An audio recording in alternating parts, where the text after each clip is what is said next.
recursos para atender.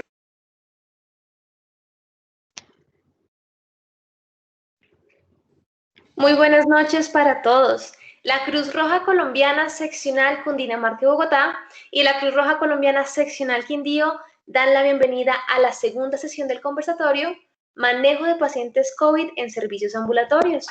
Los invitamos a diligenciar el formulario de asistencia que estará en el chat y recordemos que junto con la previa inscripción al taller son requisitos para certificación. De este modo, en el chat de este conversatorio se está colocando el enlace, el cual deberán dar clic para diligenciar el formulario de asistencia. Recomendamos a todos, por favor, diligenciar su nombre completo y correo electrónico con mucho cuidado y así no tener inconvenientes al momento de generar la respectiva certificación. Por otro lado, queremos dar un agradecimiento especial a todas las organizaciones nacionales e internacionales que nos han venido acompañando y, por supuesto, a las sociedades nacionales, seccionales, unidades municipales y grupos de apoyo de la Cruz Roja. Pues recordamos también que el 52% de los participantes pertenecen al movimiento internacional de la Cruz Roja y Media Luna Roja y el 48% restante de otras organizaciones. De este modo, solicitamos a todos, por favor, silenciar micrófonos y apagar cámaras para un mejor desarrollo de la charla. Además, recuerden ir dejando sus preguntas en el chat para ser tenidas en cuenta al finalizar en la sección de preguntas. De este modo, damos paso a las palabras de apertura de la doctora Doris Hernández, líder nacional de construcción de paz y doctrina institucional de la Cruz Roja Colombiana. Bienvenidas. Gracias, buenas tardes, buenas noches ya para todos y todas. Bienvenidos nuevamente a este espacio tan pertinente y tan novedoso que nos está ofreciendo la seccional Cundinamarca y la seccional Quindío, manejo de pacientes en COVID en el ámbito domiciliario con la doctora Laura Millán. Realmente es muy satisfactorio ver cada 8 días cómo se ha mantenido la asistencia, esa participación tanto en el ámbito interno y externo y nos muestra cómo la Cruz Roja ha encontrado esa forma. Mami, préstame el celular que llama esta pelada porque no soy capaz de ver esto acá. Por favor, apagamos los micrófonos. Gracias. Les decía que una forma absolutamente novedosa y pertinente que ha impulsado la sociedad nacional en esta situación y en esta coyuntura que nos plantea la pandemia, y cómo a través de estos conversatorios como este que nos ofrece la seccional Cundinamarca y la seccional Quindío con sus equipos de construcción de paz institucional, los Facebook Live que ofrece el equipo de comunicaciones y el equipo de educación en la sede nacional, webinars, conversatorios, diferentes espacios de formación que nos permiten seguir cumpliendo con esa labor de promoción, prevención y fortalecimiento que es parte de nuestro mandato misional. Entonces, bienvenidos y bienvenidas nuevamente a este espacio. Seguimos, como siempre, muy atentos a estos temas tan pertinentes, tan novedosos y tan necesarios en la actual situación. La semana pasada tuvimos en primera parte de este tema, la cantidad de preguntas muestran cómo, pese a que aparentemente son temas que ya escuchamos permanentemente por muchos medios, información al respecto, sigue siendo muy pertinente, sigue siendo muy necesario seguir recibiendo estas orientaciones técnicas de una situación que para todos es absolutamente desconocida y de la cual hemos estado aprendiendo desde los distintos ámbitos. Entonces, sin más palabras, bienvenidos y bienvenidas a este espacio. Cambio. Muchísimas gracias por las palabras de bienvenida, doctora Doris. A continuación, damos paso a la ponente, la doctora Laura Millán Vega. Ella es médico de la Fundación Universitaria de Ciencias de la Salud, además referente y líder médico del programa de alto riesgo de la Cruz Roja Colombiana Seccional Cundinamarca y Bogotá.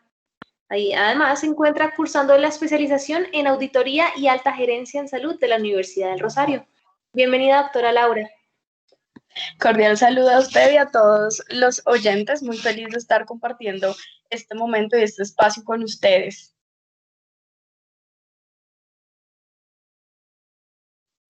Dale paso. Muchas gracias, doctora.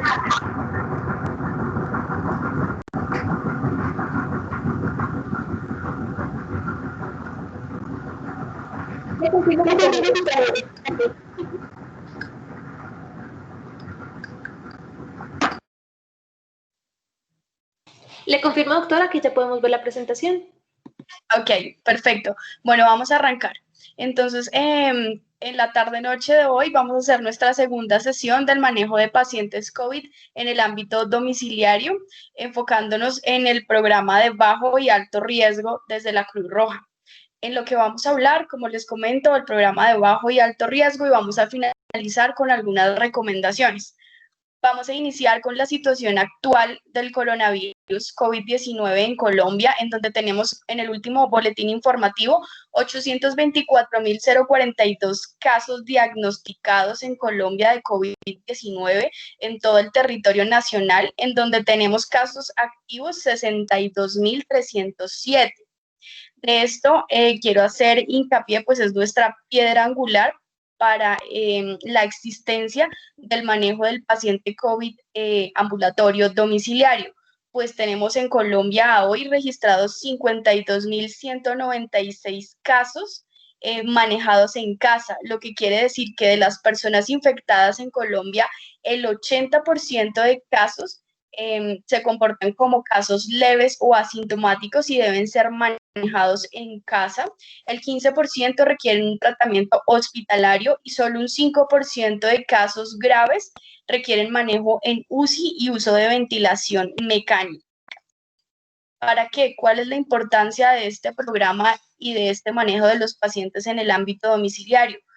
Porque mediante una identificación temprana del riesgo de los pacientes con sospecha o confirmación de infección por SARS-CoV-2 o COVID-19, de cursar con una enfermedad severa o de fallecer, pueda ofrecerse una atención domiciliaria que nos disminuya el riesgo de complicaciones mediante una intervención temprana basada y pues a través de ciertas actividades de autocontrol generada por el mismo paciente, de supervisión en el domicilio generada por los profesionales de la salud y de suministro de oxígeno domiciliario cuando éste se encuentre indicado por los profesionales de la salud tratantes. De esta manera se podrá pues mejorar la atención en salud de las personas afectadas para así garantizar el aislamiento sanitario por el tiempo que esté indicado mediante pues, el cerco epidemiológico y la disminución de la presión sobre los servicios de salud intramurales. En cuanto al diagnóstico, el diagnóstico para ingreso al programa el paciente puede ingresar bajo una sospecha COVID-19 o con la confirmación de la prueba que ya hablamos en la sesión pasada con el doctor Roncalcio. En cuanto al paciente al programa de bajo riesgo, tenemos que el paciente ingresa con un confirmado de COVID-19. Para este programa de bajo riesgo tenemos que puede pertenecer las personas de cualquier grupo etario, menores de 5 años, mayores de 5 años a menores de 70 años, sin comorbilidades asociadas, en donde tenemos los criterios para clasificación de leve o asintomático para ingreso a este programa de bajo riesgo. El paciente ingresa, es presentado pues por la EPS, ingresa en un programa de teleorientación que es realizado o dirigido por un auxiliar de enfermería, en donde él tiene el uso de, digamos que sus armas de diálogo, que ha sido un poco complicado y ha sido un poco más, digámoslo así, de entrenamiento, pues nadie estaba preparado para este punto y nadie estaba preparado para tener que llegar a ver a los pacientes mediante un teléfono y que nos separe un teléfono o una cámara. El paciente inicia su proceso de teleorientación en donde se tiene en cuenta su condición clínica.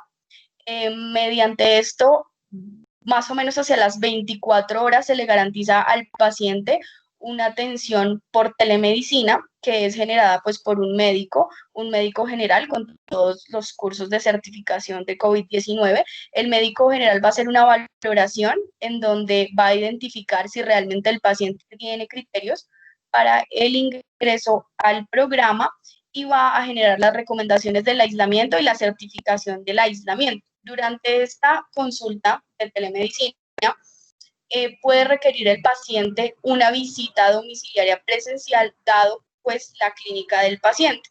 En esta valoración clínica presencial, el paciente puede requerir una remisión a un centro hospitalario o puede continuar el paso al diagnóstico si no se había dado el diagnóstico. El diagnóstico en este momento desde Cruz Roja Bogotá lo estamos haciendo pues mediante la PCR o el antígeno en el ámbito domiciliario o en un ámbito que es un campamento que se adaptó para la toma del antígeno o de la PCR mediante el hisopado, que ya pues lo hablamos anteriormente con el doctor Roncancio. Durante este seguimiento, el paciente dura 14 días en seguimiento, en donde se le hace una llamada cada tercer a cuarto día según el criterio clínico para ver este estado, el estado actual del paciente. La teleorientación es una teleorientación que está presente durante los 14 días que el paciente dura con su diagnóstico, 24 horas al día, y desde esta teleorientación se generan alertas basándonos en el estado clínico del paciente para poder desplegar todo lo anteriormente dicho, y se hace un acompañamiento al paciente hasta que haya un cierre de caso. En cuanto al paciente que ingresa al programa alto riesgo, este programa alto riesgo fue diseñado para poblaciones de riesgo, es decir, una población que es susceptible de complicarse. Para el ingreso al programa alto riesgo, a diferencia del programa de bajo riesgo, el paciente siempre va a ingresar con un diagnóstico ya positivo, sea por antígeno o PCR, el paciente nos ingresa positivo. Los criterios de inclusión para nuestro programa de alto riesgo son pacientes mayores de 60 años que tengan algún antecedente, como un antecedente pues, de diabetes, enfermedades cardiovasculares, hipertensión arterial, una enfermedad cerebrovascular, una enfermedad respiratoria crónica, que tengan VIH o alguna enfermedad autoinmune que nos disminuya, que nos afecte el sistema inmunológico. El paciente o la persona que tenga un uso prolongado de esteroides, un paciente que tenga una insuficiencia renal, que tenga una obesidad de nutrición y que fume o que haya fumado. Ingresan también pacientes menores de 60 años, pero que tengan algún tipo de antecedente que nos haga pensar que el paciente se va a complicar. La EPS presenta a los pacientes por diferentes canales. El paciente es captado, inicia un telemonitoreo con una primera llamada que se le hace al paciente, que es hecha por una jefe de enfermería, en donde en este abordaje telefónico inicial tenemos en cuenta el estado clínico del paciente, los antecedentes que tenga el paciente y que el paciente sea positivo. Este es el día cero, el día de inicio del paciente en el programa. Se programa al día siguiente o durante el día, dependiendo del estado clínico del paciente, se programa una evaluación por telemedicina o por consulta presencial, teniendo en cuenta el inicio de los días pues, de los síntomas. Si el paciente lleva más de 14 días de síntomas, se pasa a teleconsulta para realizar y ver el cierre o no de caso, y si lleva menos de 14 días, se programa una atención domiciliaria. En cuanto a la visita domiciliaria que hace el médico, entonces en esta visita vamos a establecer el riesgo que tiene el paciente de complicarse. Vamos a hacer un examen físico completo con una historia clínica completa.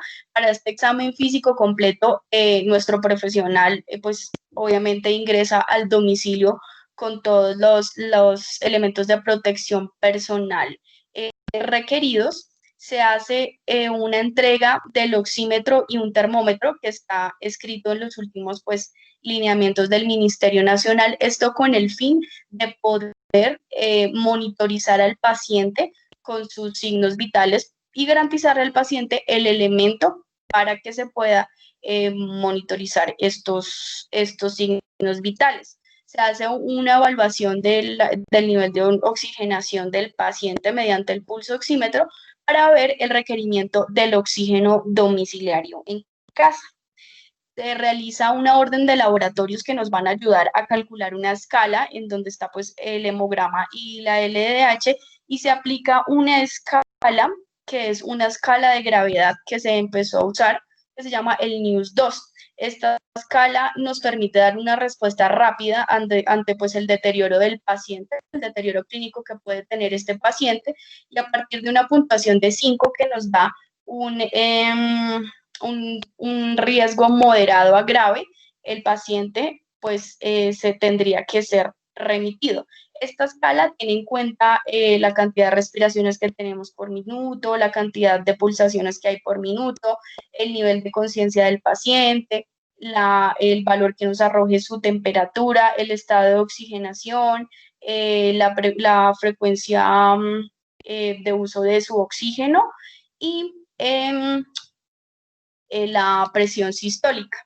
Entonces, con base en esto, vamos a establecer el riesgo y establecemos la posible remisión del paciente a un ámbito hospitalario. Hay otra escala que se calcula teniendo en cuenta el resultado que nos arrojen los dos laboratorios, la LDH y el cuadro hemático, que se llama el COL-SCOR, que lo que va a hacer es definirnos la periodicidad de las visitas al paciente en casa y el número de llamadas que se le van a hacer por telemonitoreo.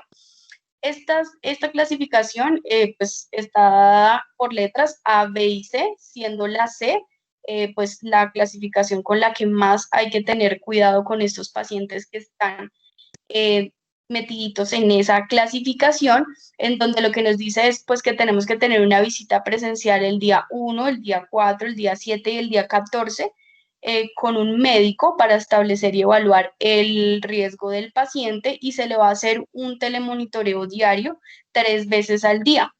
Para el estadio A y B se realizan las mismas visitas presenciales en esos días, 1, 4, 7 y 14, pero en el día que se hace la visita domiciliaria no se le hace telemonitoreo. El telemonitoreo es igual que la teleorientación de bajo riesgo, está disponible las 24 horas, pero este telemonitoreo, como tiene pacientes un poco más complejos y más complicados, se definió que fuera hecho por una jefe de enfermería. Lo que va a hacer es generarnos unas alertas en donde tenemos en cuenta pues la saturación del paciente. Si el paciente se nos empieza a desaturar, en este ítem, pues tenemos que tener en cuenta los pacientes que son respiratorios, dado que los pacientes con patologías respiratorias pueden usar oxígeno ya antes de haberse contagiado pues, por COVID, como los pacientes con EPOC. Los pacientes epocosos manejan saturaciones más bajas, pero si el paciente empieza a desaturarse por debajo de 94, 92, dependiendo en la zona que estemos, es un marcador de gravedad. Que tenga fiebre persistente, una temperatura mayor de 38 grados centígrados, que esté taquicárdico, que tenga una frecuencia cardíaca mayor de 100 latidos minuto, que esté taquipnéico, que tenga una frecuencia respiratoria mayor de 25, que nos arroje un COL-SCOR C y que nos arroje un NEWS-2 mayor o igual a 5. Esto nos va a definir la conducta que puede darse durante los 14 días de manejo del paciente antes de darle pues su alta de cierre de caso. Puede pasar, entonces por eso hay que monitorizar al paciente este tiempo. Este telemonitoreo va a ser dado hasta que se cierre el caso del paciente, en donde al final de los 2 programas se le da después del día 14, en donde los últimos 3 días el paciente no presente ningún tipo de sintomatología o presente una conducta clínica hacia la mejoría, se le entrega un certificado de recuperación y después de reintegro a sus labores personales, económicas. En cuanto al rastreo de contactos, se debe hacer un rastreo de contactos de la persona 2 días antes del inicio de síntomas o del diagnóstico, porque recordemos que en el COVID puede pasar que el paciente no manifieste o no tenga ningún síntoma, y se debe hacer durante este rastreo, se debe hacer durante los 14 días del aislamiento, porque hay personas que tienen contacto, que reciben visitas, que tienen contacto con más personas durante esos 14 días después de haber sido diagnosticados. A estas personas pues se les debe tomar el hisopado nasofaríngeo, idealmente, como hemos visto con el doctor Roncancio, entre el día 7 y día 11 del contacto con esta persona. En cuanto a las recomendaciones, tenemos aquí varias preguntas más o menos de lo que como que nos interesa en el tema de COVID, en donde pues quiero comentarles quién debe cuidar al paciente cuando estamos conviviendo con una persona, ya sea nuestro familiar, papá, hijo, hermano, lo que sea que viva bajo nuestro mismo techo. ¿Quién debe cuidar a este paciente en la casa? Idealmente debe asignársele esta tarea a una sola persona, y esa persona debe ser la que goce con mejor salud, que no tenga ningún antecedente de importancia, pues que no vaya a alterar si de pronto llegase a contagiarse. ¿Es obligatorio tener habitaciones separadas? Es preferible, pero no es obligatorio. Si esta habitación debe estar con la puerta cerrada y debe haber una adecuada ventilación y una adecuada entrada de luz a la casa, a la habitación. Si la habitación es compartida, ¿qué debemos hacer? Debemos garantizar, como vemos acá en la imagen, debemos garantizar una adecuada delimitación de los espacios. Y si se usan las cosas, si son cosas compartidas, intentar desinfectarlas después de haberlas tocado. Si usamos el computador, si compartimos tablet, si compartimos celular, el control del televisor, esto debe ser desinfectado con alcohol para pues lograr quitar las partículas del virus que queden en estas. También se hace hincapié en desinfectar las manijas de los closets y las manijas de las puertas y los switches de la luz que hayan sido tocados. Cuando una persona ingresa a la habitación de otra, sí, que está contagiada, debe avisarse antes de hacer el ingreso a la habitación, sí, para que la persona se ponga su mascarilla facial, y la persona que ingresa también debe tener y debe garantizar su mascarilla facial, pues cubriendo boca y nariz. Y también se debe garantizar el distanciamiento mínimo de 1.5 metros. ¿Qué recomendaciones se deben tener en los espacios compartidos de la casa? Que haya una adecuada ventilación de las zonas comunes y que haya una adecuada iluminación. No deben ser compartidos los utensilios personales como el cepillo de dientes, las toallas, las vajillas, ni la ropa de cama. ¿Qué cuidados debemos tener con la ropa y demás desechos del paciente? Lo ideal es que ni la ropa de cama ni las prendas de vestir sean lavadas o sean mezcladas con la ropa de otras personas que no están infectadas. Se describe que se puede usar cualquier tipo de jabón, se puede lavar la ropa a mano o en lavadora, y se describe que la temperatura del agua debe ser tibia a caliente de 60 grados a 90 grados centígrados. No se debe sacudir la ropa ni antes de ingresarla a lavar ni después de lavada, sino que se debe extender y se debe secar.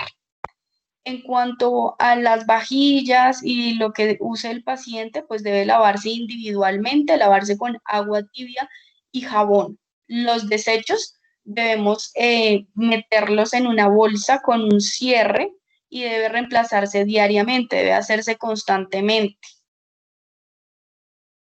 ¿Se pueden recibir visitas o salir de la habitación para estar con la familia? No es recomendable recibir en casa a personas externas, claramente, y en lo posible no se debe salir de la habitación.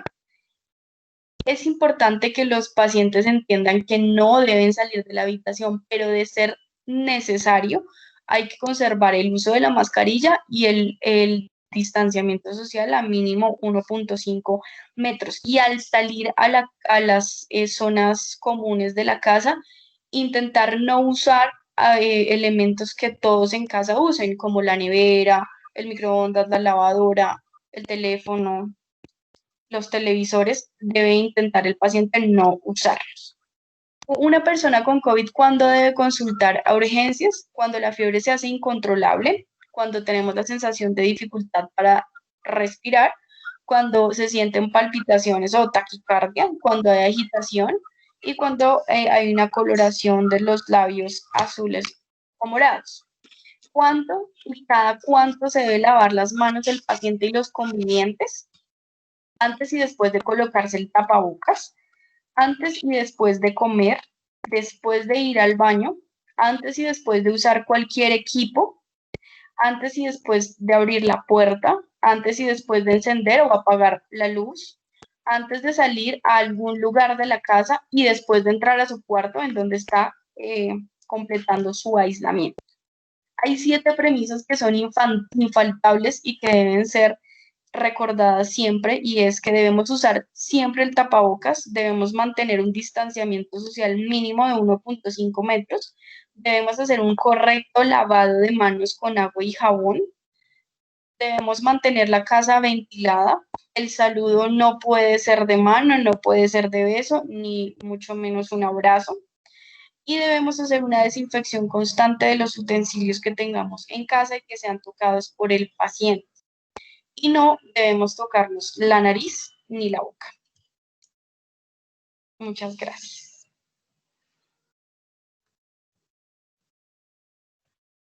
Muchísimas gracias, doctora Millán, por este gran espacio.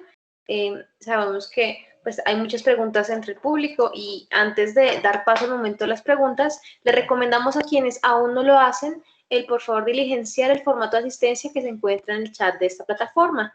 Pues recuerden también que a quienes se preinscriben son a quienes les llega el material de todos estos conversatorios. Bienvenidos a todos quienes deseen hacer preguntas por el chat y por supuesto quienes deseen levantar la mano virtualmente para darles el espacio. Doctora, ya tenemos la primera pregunta, es de parte de Marta Cecilia Cabezas. Nos pregunta, ¿los pacientes con problemas de tiroides están en el grupo de riesgo? Sí, la respuesta es sí. Los pacientes con antecedentes de hipo, hipertiroidismo o algún CA están dentro de la clasificación de pacientes que nos hacen pensar que se van a complicar, así que son incluidos en el programa de alto riesgo. Son pacientes que por la comorbilidad ingresan automáticamente, cualquiera que sea su edad, al programa de alto riesgo. Muchísimas gracias, doctora. Ahora tenemos también la mano levantada de Milena Camargo, quien desea hacer una intervención. Liliana Camargo, bienvenida.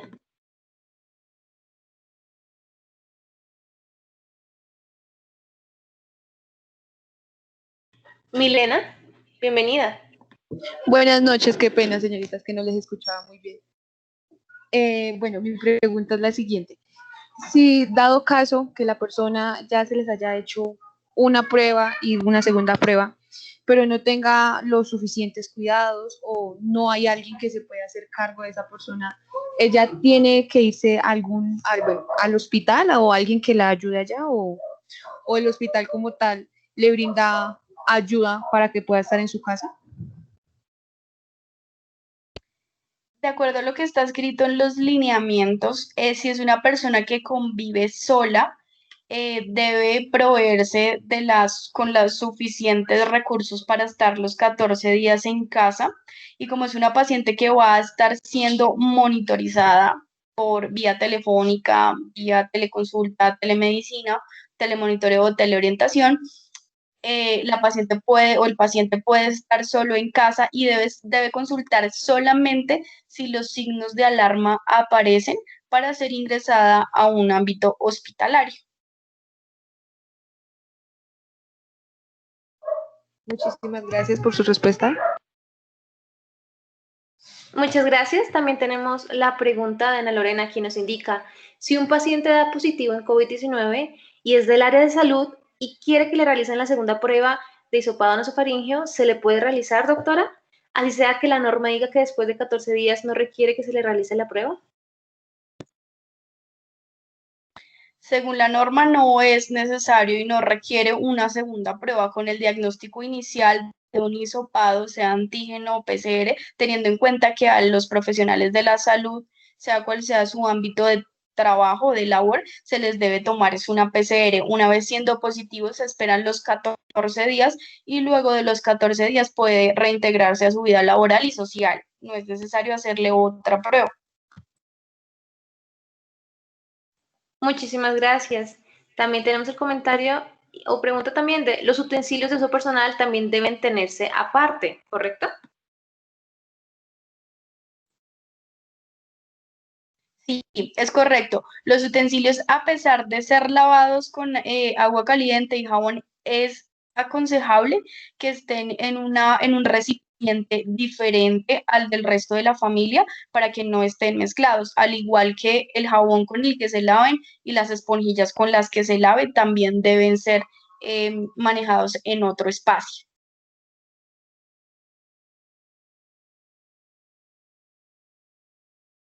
Muchas gracias. También tenemos la pregunta de cuando el paciente cumple el aislamiento, ¿puede salir por toda la casa solo con la mascarilla o debe tener otros cuidados, doctora? Al cumplir los 14 días del aislamiento o de la cuarentena, como se llama, el paciente se considera que está recuperado, lo que significa que el paciente puede salir de casa, puede salir al ámbito de áreas comunes, pero debe continuar usando la mascarilla, al igual que el resto de su familia. Muchas gracias. También tenemos la pregunta de ¿cuáles serían los síntomas mínimos para sospechar que un paciente es positivo? Los síntomas o la piedra angular para pensar en que un paciente pueda ser positivo es el malestar general, la fiebre que es marcada por un termómetro cuantificada por encima de 38 grados, que tenga una tos, la tos es seca, la rinorrea o la producción de moco no es muy común del COVID, ¿sí? La odinofagia o el dolor de garganta, y las manifestaciones gastrointestinales en las que está la diarrea. También pueden orientarnos a que un paciente pueda ser positivo. Y obviamente el riesgo que el paciente tenga o la posibilidad del contacto con alguien positivo nos habla también del posible contagio y las manifestaciones que puedan ser dadas por un COVID. Muchas gracias, doctora. También vamos con la pregunta de Yesai Solano. Nos pregunta, ¿cómo podemos diferenciar entre un signo o un síntoma secuelar o reactivación y o proceso infeccioso?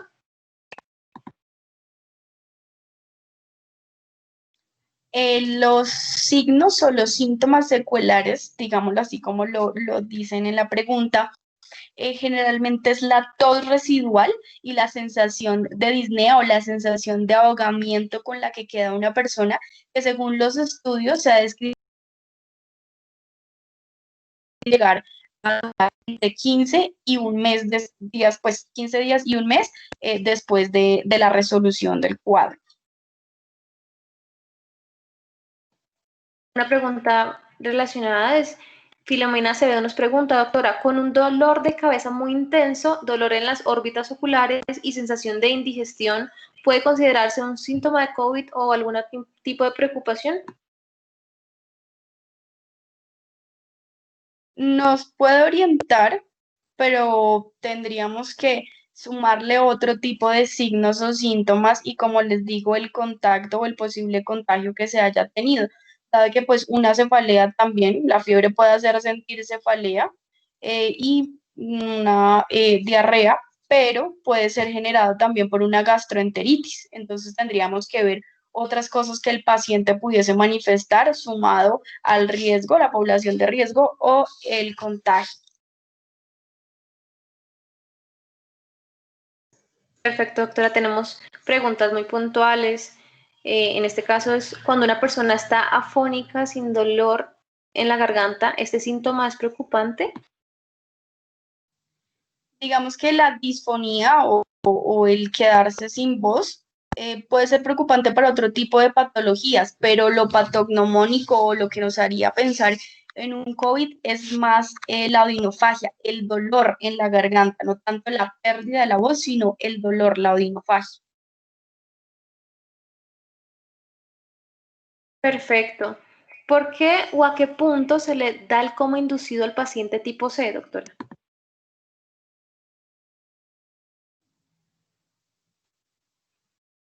El paciente tipo C es un paciente que puede terminar en varios desenlaces, ¿sí? Como lo puede ser en una UCI, que ya es manejo intrahospitalario, con necesidad o requerimiento de ventilación mecánica, pero esto ya es más, hace parte de como el manejo individual de cada paciente. Digamos que el coma inducido se da por ciertas características del paciente que no todos los tipos C terminan ahí. Es más, hay pacientes clasificados en el tipo C como manejados en casa, porque puede que los exámenes no salgan alterados, pero el paciente aún pueda ser manejado con oxígeno en casa y con analgésicos en casa. No necesariamente tiene que ser redireccionado, digamos que a una UCI y a un coma inducido.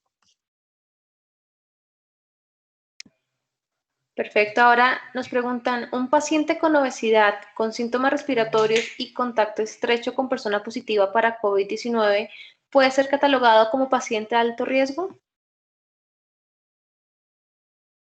¿Me repites la pregunta? Qué pena. Claro que sí. Paciente con obesidad, con síntomas respiratorios y contacto estrecho con una persona que da positivo para COVID-19 puede ser catalogado como un paciente de alto riesgo. Sí, tendría el criterio de inclusión para ser de alto riesgo, en cualquiera que sea su edad, puede hacer inclusión al programa de alto riesgo por la obesidad, porque tiene el contacto y porque tendría los síntomas, tendría los criterios para ser incluido, siempre y cuando el paciente pues sea positivo. Habría que diagnosticarlo antes de hacerle ingreso al programa. Comprendemos. ¿Se puede saber si un estudiante se contagió en el mismo colegio? ¿Qué responsabilidad le recae sobre el colegio o sobre el maestro?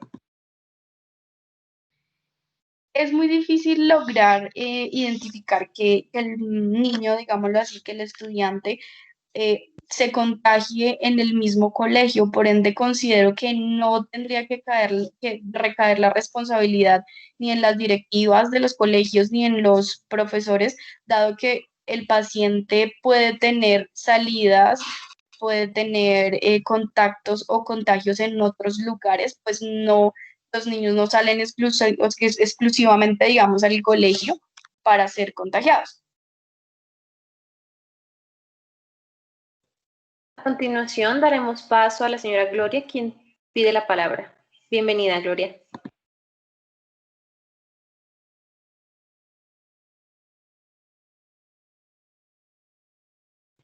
Señora Gloria, bienvenida. Ya puede dar su punto de vista.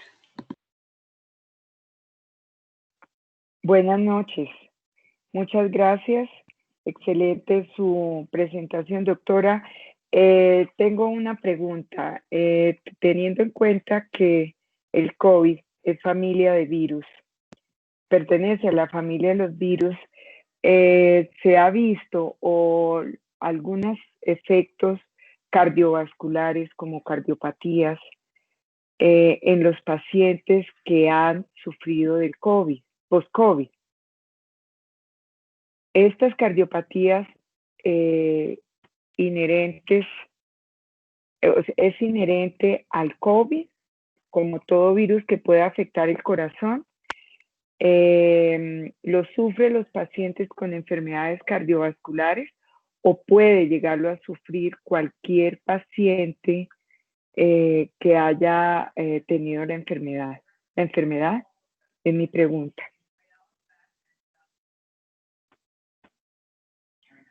¿Aló? Sí, señora, ¿Aló? sí te escucho. ¿Aló? Sí. La pregunta es, ¿esta enfermedad, estas cardiopatías pueden producirse en cualquier paciente que haya tenido COVID y que no tuviera enfermedad cardiovascular? La pregunta es ¿qué puede exacerbar o puede complicar? El COVID puede complicar estas patologías, ¿sí? Más no quedar con una patología Con una- cardiovascular generada por el COVID. O sea, no cardiopatía, no generaría una cardiopatía. No, exacerbaría las preexistentes, Ok, pero mil no gracias. generaría.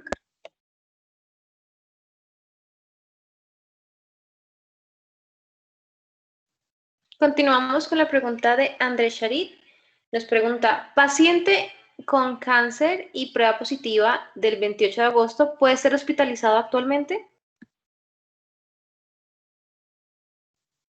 Sí, con prueba positiva del 28 de agosto puede ser hospitalizado dependiendo el compromiso clínico que tenga el paciente, dado que a pesar de tener un cáncer activo o no activo, de cualquier tipo, el paciente puede ser manejado en casa antes de ir a un ámbito hospitalario.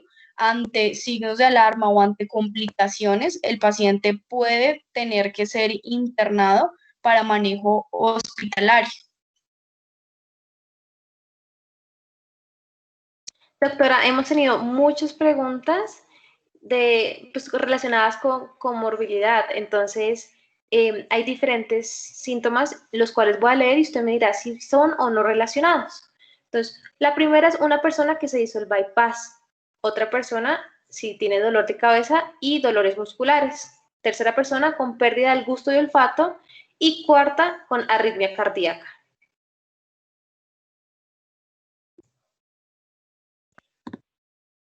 La pregunta es si estos síntomas hacen parte de. Exacto, hemos tenido esas 4 preguntas, cada quien pregunta si un paciente con esos tipos de síntomas, pues puedes tener COVID. Entonces, la primera es con bypass. La presencia del bypass, pues la presencia del bypass, digamos que es un antecedente, más no sería un síntoma, pues es un antecedente de una persona con un bypass que puede desencadenar COVID, sí, que se pueda complicar, no necesariamente el paciente tiene que complicarse cuando tienen un antecedente de un bypass, de una manga gástrica, de un balón gástrico, no es, digamos que no es necesario que el paciente se complique, no es un antecedente que nos haga pensar en que el paciente se va a complicar. Es más, han habido pacientes que con estos antecedentes dentro de nuestros programas no han manifestado síntomas, ni siquiera. Perfecto, la segunda es con dolor de cabeza y musculares y con pérdida del gusto y olfato. Sí, se habla de la cefalea, se habla del dolor muscular y se habla de la pérdida del gusto y del olfato, que sí pueden ser síntomas cardinales del COVID, sí puede alarmarnos ante cualquier antecedente o cualquier comorbilidad que ya sea que manifieste estos síntomas, se puede considerar como un síntoma de alarma y que requiera realizar una prueba de hisopado de antígeno o de PCR para llegar al diagnóstico. Perfecto, ahora daremos paso a la señora Luz Mireya Garzón, quien también desea hacer una pregunta directamente a usted, doctora. Doctora, ¿cuánto duran las secuelas del virus? ¿Cuánto tiempo? Señora Luz Mireya, no le escuchamos muy bien, tal vez podría acercarse un poco más al micrófono y hacer la pregunta, por favor. ¿Cuánto duran las secuelas del virus? Nos pregunta y escucho muy lejanamente que cuánto tiempo duran las secuelas del virus. Señora. Ok, sí, las secuelas del virus, como les decía, las que más prevalecen es la tos y la dificultad respiratoria. Cuando la persona camina se siente ahogada y esto puede durar hasta un mes, puede perdurar en el tiempo hasta un mes. Muchísimas gracias. Ahora nos hacen otra pregunta por el chat. Si un familiar llega a mi casa y alcanza a estar 7 días y manifiesta los síntomas y su prueba sale positivo, la pregunta es, una vez que se vaya, ¿cuánto tiempo puede permanecer el virus para que no se contagien más personas de la familia? El tiempo que puede permanecer el virus en casa, durando 7 días una persona positiva, la posibilidad pues de que se hayan contagiado en casa es alta, lo que significa pues que se deberían tomar la prueba, por lo que les digo que una vez sale la persona positiva, tiene que hacer su recuento como su lista con las personas que tuvo contacto. Contacto estrecho, es decir, un contacto por más de 15 minutos a menos de 2 metros de distancia, lo que significa pues que 7 días estuvo más de ese tiempo en casa, la posibilidad del contagio es alta, entonces tendríamos que iniciar la orden de la prueba del hisopado antígeno o PCR para realizar el diagnóstico, aun siendo las personas o los convivientes de esa casa en la que estuvo el paciente asintomáticas. Pero también nos preguntan, pasados los 14 días de practicar la prueba, ¿se identifica el virus?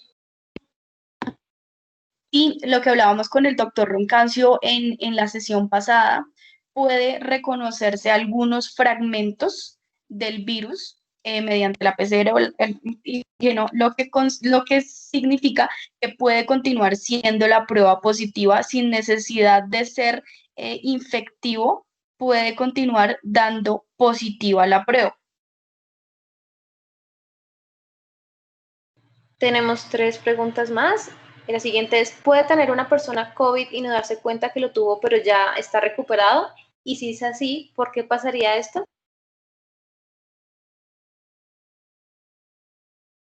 Sí, pudo haberlo tenido. La presentación del COVID pues también es asintomático, lo que significa pues que las personas no se darían cuenta del contagio, entonces no nos daríamos cuenta, digámoslo así, para hacer un diagnóstico, porque sería asintomático. Entonces en ese escenario podría tomarse una prueba y podría haber salido positiva.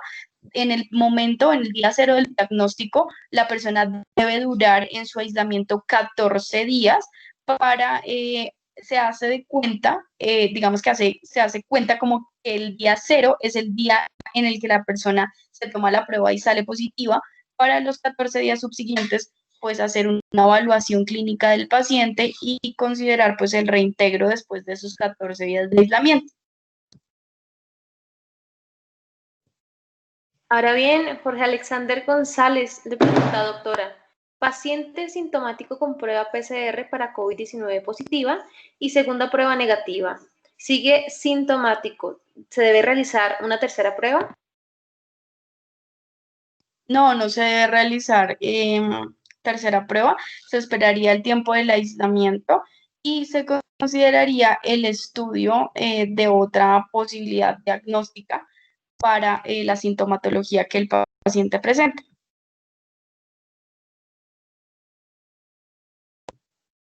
Perfecto, doctora. Como ya autorizaron los vuelos y es obligatorio hacerse la prueba, pues PCR, ¿esta prueba requiere orden médica o se puede hacer sin esta orden? Si requiere orden médica, el paciente debe ser evaluado por un médico. Con la facilidad de la telemedicina puede hacerse por telemedicina y la prueba pues debe ser garantizada por su EPS, pero sí es necesaria sí es necesario que exista una orden médica. Y finalizando con esta pregunta, ¿un paciente con VIH positivo, doctora, indetectable, podría ser más vulnerable al COVID-19 o de cierta manera por su tratamiento con retrovirales puede hacer frente al virus?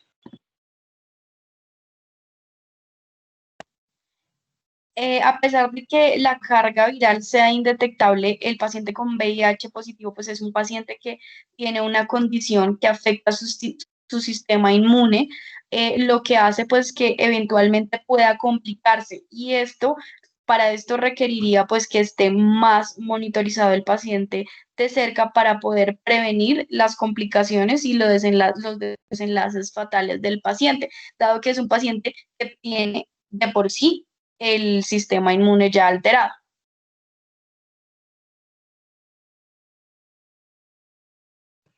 Muchísimas gracias, doctora. La señora María Orfanelli tiene una pregunta. Nos gustaría que nos pudiese, por favor, indicar la pregunta.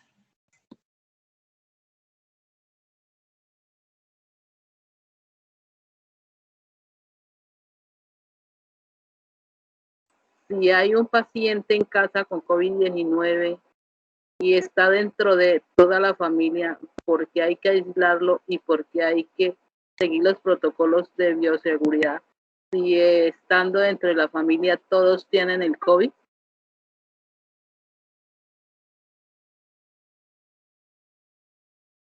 La pregunta es si el paciente, si todos en casa están diagnosticados positivos, ¿por qué hay que aislarse? Sí. Sí, porque En hay ese que aislarse y porque hay que lavar todos los utensilios y si dentro de la familia, estando dentro de la familia, pues supuestamente creo que todos están contagiados, porque si él está dentro de la familia, pues todos estarán contagiados, entonces porque hay que lavar los utensilios y todo eso y seguir los protocolos.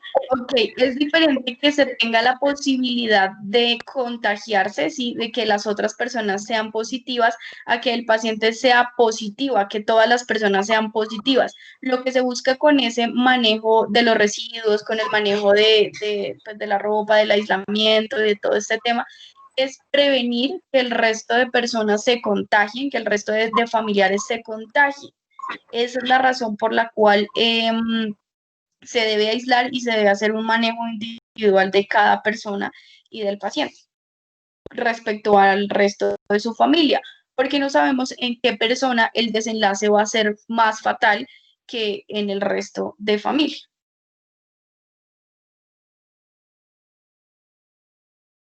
Muchas gracias, doctora. Gracias a todos por las preguntas de participantes y por este gran espacio de parte de la ponente en esta segunda sesión.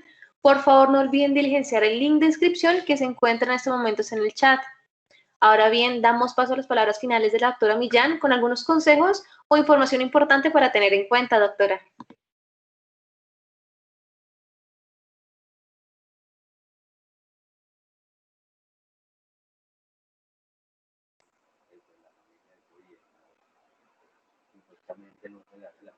Doctora, ¿alguna apreciación final? Qué pena, no tenía el micrófono activo. Bueno, desde la seccional Bogotá y Cundinamarca queremos pues hacerles como el consejo, ponerles en la mesa y que se vayan con esta idea de la charla, que son las 7 premisas que les comenté al final de la presentación: el uso siempre del tapabocas, el distanciamiento social, mantenerlo, intentar mantenerlo en todos los ámbitos, en todos los escenarios de nuestra vida diaria. Realizar un lavado de manos constante y adecuado con agua y jabón. Es muy importante que no sea solo con agua, sino con agua y jabón, que mantengamos nuestra casa limpia, que mantengamos nuestra casa con una adecuada ventilación, que los saludos pues no sean de mano, ni de abrazo, ni de beso, sino que tenemos que tomar la cultura de alguna forma hacerles saber a la gente sin contacto físico, pues que estamos presentes y que estamos contentos de verlos, hacer una desinfección constante de los utensilios que puedan ser tocados por otras personas, y que hagamos un adecuado uso del tapabocas, que hagamos un adecuado desecho del tapabocas, pues es esta una de las medidas que nos previenen el contagio. Muchas gracias. Agradecemos nuevamente por esta ponencia y a todos ustedes por su atención y participación en esta sesión. Además, los invitamos al panel de saberes de este miércoles 14 de octubre, donde será el cierre y tendremos a todos los ponentes que participaron en este ciclo de conversatorios para aclarar dudas que hubiesen podido quedar. No olviden, el miércoles 14 de octubre del 2020. Gracias a todos ustedes por su participación. Doctora, muchísimas gracias nuevamente y siempre son bienvenidos a este espacio. Feliz noche para todos. Hasta luego.